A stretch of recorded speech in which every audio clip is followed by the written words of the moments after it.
تو حضرت حلیمہ خاتون آقا کریم صلی اللہ علیہ وسلم کا دست نبوت ان بچوں کے سر پر رکھ دیا کرتی تھی.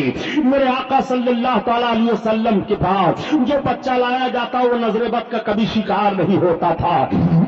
سارے بچوں کی بیماریاں دور ہو گئی اور اپنے پیالوں میں پانی بھر بھر کر کے لاتی اور کہتی اے حلیمہ تو برکت والا جو بچہ لے کر کے آئی ہے ان کا ہاتھ اس پانی میں پیالے کے ڈال دے. حضرت حلیمہ سعدیہ سرکار کے دستے مبارک کو اس پانی میں پیالے کے ڈال دیا کرتی تھی. لوگ لے جاتے اور اس پیالے کے پانی کو پلاتے بیماروں کو تو بیمار اچھے ہو جایا کرتے تھے اور جانوروں پر چھڑکتے تو جانوروں کے دودھ زیادہ ہو جایا کرتے تھے. حلیمہ سعدیہ اس طرح سے عاجز ہو گئی اور پریشان ہو گئی. ایک بھیڑ لگی رہتی تھی پیالے میں پانی لے لے کر کے لوگوں کی. تو حلیمہ کی سمجھ میں ایک بات آئی کہ اس طرح سے بھیڑ پر میں قابو نہ پا سکوں گی, تمام پیالیاں چھوٹ جا رہی ہیں. حلیمہ سعدیہ نے اپنے دروازے پر ایک حوض کھود دیا اور اس حوض کو پانی سے بھر دیا اور اس میں سرکار کا پاؤں شریف ڈال دیا اور اعلان کر دیا کہ اب جس کو محمد کے پاؤں کا دھومن لے کر کے جانا ہو وہ اسی حوض سے لے کر کے جایا کرے. اعلیٰ حضرت عظیم البرکت اسی طرف اشارہ فرما رہے ہیں کہ جس کے تلووں کا دھومن ہے آب حیات ہے وہ جان مسیحا ہمارا نبی ہے وہ جان مسیحا ہمارا نبی. اللہ اللہ تکبیر نعرہ رسالت. اب آپ ذرا غور فرمائیے, ابھی نبوت و رسالت کا اعلان نہیں ہوا اور سرکار کے مقدس پاؤں شریف کا دھون پیا جا رہا ہے, بیمار شفا پا رہے ہیں اور جانوروں پر ڈالا جا رہا ہے تو جانوروں کے دودھ زیادہ ہو رہے ہیں. حلیمہ سعدیہ فرماتی ہیں کہ جس طرح سے بچے سال میں بڑھتے ہیں, محمد کے جسمانی بڑھنے کا حال یہ تھا کہ وہ مہینے میں اتنا بڑھ رہے تھے. حلیمہ سعدیہ فرماتی ہیں کہ جب تک میں ان کو جی بھر کر کے دیکھ نہیں لیتی تھی مجھے سکون نہیں ملتا تھا. حضرت حلیمہ فرماتی ہیں کہ جیسے عام بچوں کی خدمت پر ماؤں کو تکلیف ہوا کرتی ہے مجھے اس طرح محمد کی خدمت پر کبھی بھی کوئی تکلیف نہ ہوئی. حلیمہ سعدیہ فرما رہی ہیں کہ جب وہ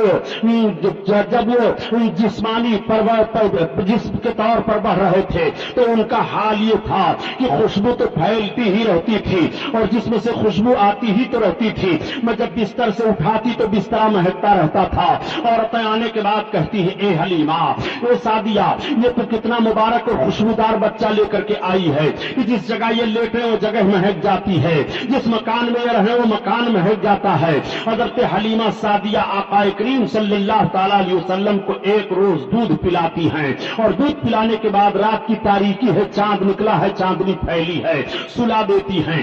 آج بھی ماؤں کی عادت ہوتی ہے کہ مائیں جب اپنے بچوں کو دودھ پلاتی ہیں اور دودھ پلانے کے بعد سلا دیتی ہیں تو دیکھ لیتی ہیں کہ میرا بچہ سو رہا ہے کہ جاگ رہا ہے. اگر بچہ سو جاتا ہے تو ماں مطمئن ہو جاتی ہے اور اگر بچہ جاگتا ہوتا ہے تو ماں اپنے بچے کو تھپکیاں دے دے کر کے سلانے کی کوشش کرتی ہے. ٹھیک حضرت حلیمہ سعدیہ نے سرکار کو دودھ پلایا اور دودھ پلانے کے بعد سلا دیا. اب حضرت حلیمہ کہہ رہی ہے کہ میں نے غور کیا کہ لاؤ دیکھو محمد سو رہے ہیں کہ جاگ رہے ہیں. تو حلیمہ کہتی ہے جیسے میری نگاہ پڑی تو میں نے دیکھا کہ ان کی ایک انگلی داہنی طرف جا رہی ہے اور کبھی بائیں طرف جا رہی ہے اور کبھی سرہانے کی طرف جا رہی ہے اور کبھی پائتی کی جانب جا رہی ہے. حلیمہ کہتی ہے جب میں نے غور کیا تو محمد کی انگلی جدھر جدھر جا رہی تھی آسمان پر چاند اسی طرف جا رہا تھا. اگر وہ اپنی انگلی داہنی طرف لے جا رہے ہیں تو چاند داہنی طرف جا رہا ہے, اگر انگلی کو سرہانے کی طرف لے جا رہے ہیں تو چاند سرہانے کی طرف جا رہا ہے, اگر انگلی کو پائتی کی جانب لے جا رہے ہیں تو چاند پائتی کی جانب جا رہا ہے. جدھر جدھر ان کی انگلی گھوم رہی ہے آسمان پر چاند اسی طرف گھوم رہا ہے. اعلیٰ حضرت عظیم البرکت اسی طرح اشارہ فرماتے ہیں کہ چاند جھک جاتا جدھر انگلی اٹھاتے مہد میں کیا ہی چلتا تھا اشاروں پر کھلانا نور کا. آئیے تقریر. نعرہ تکبیر, نعرہ تکبیر, نعرہ رسالت, نعرہ رسالت. جشن رحمت للعالمین حضرت علامہ مولانا غلام محی الدین صاحب قبلہ، نعرہ تکبیر، سبحان اللہ صلی اللہ تعالیٰ علیہ وسلم کا کریمانہ حال ملاحظہ فرمائیے۔ حضرت حلیمہ سعدیہ فرماتی ہیں کہ میں دیکھ کر کے دنگ رہ گئی۔ حضرت حلیمہ فرماتی ہیں یہ محمد کا عالم ہے۔ تمام عورتوں سے حضرت حلیمہ سعدیہ ذکر کر رہی ہیں۔ آقا کریم صلی اللہ تعالیٰ علیہ وسلم حضرت حلیمہ کی گود میں ہیں۔ عورتیں دیکھنے کے بعد کہتی ہیں حلیمہ کتنا برکت والا بچہ لے کر کے آئی ہو، پورے قبیلے سعد میں شہرا ہے۔ آقا کریم کی برکتیں ظاہر ہیں۔ حلیمہ سعدیہ سرکار کو دودھ پلا رہی ہیں اور بیان دیتی ہیں کہ حلیمہ کا بیان ہے کہ جس طرح سے بچوں کی خدمت پر پرورش کو ماں کو تکلیف ہوتی ہے، مجھے کبھی بھی اس کا احساس نہیں ہوا۔ میرے آقا صلی اللہ تعالیٰ علیہ وسلم دودھ پینا جب چھوڑ دیتے ہیں تو حضرت حلیمہ سعدیہ سرکار کو لے کر کے آپ کی ماں کے پاس آ گئی اور پھر اجازت لیتی ہیں، کہتی ہیں بہن آمنہ خاتون ان کو ہمارے پاس چند برس اور رہنے دو۔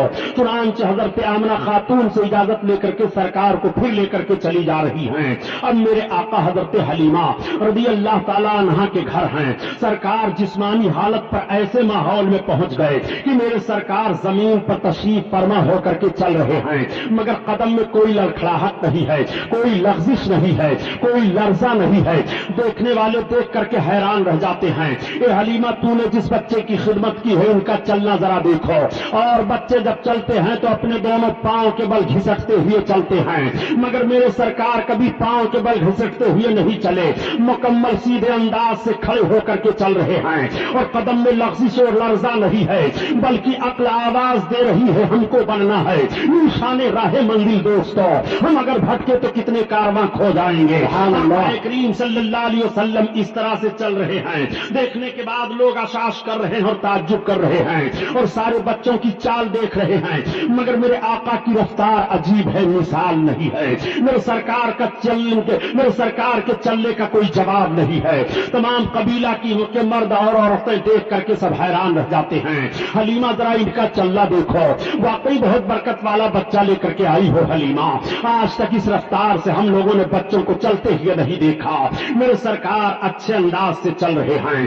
ایک مرتبہ میرے آقا صلی اللہ تعالیٰ علیہ وسلم نے حضرت حلیمہ سعدیہ سے ارشاد فرمایا امی یہ تو بتاؤ کہ عبداللہ کہاں جایا کرتے ہیں؟ حضرت حلیمہ کے لڑکے عبداللہ تھے۔ تب تک حلیمہ نے عرض کیا بیٹا تمہارے بھائی عبداللہ جنگل میں بکریوں کو لے کر کے چرانے کے لیے جایا کرتے ہیں۔ آقا نے ارشاد فرمایا امی کل سے میں بھی جانا چاہتا ہوں۔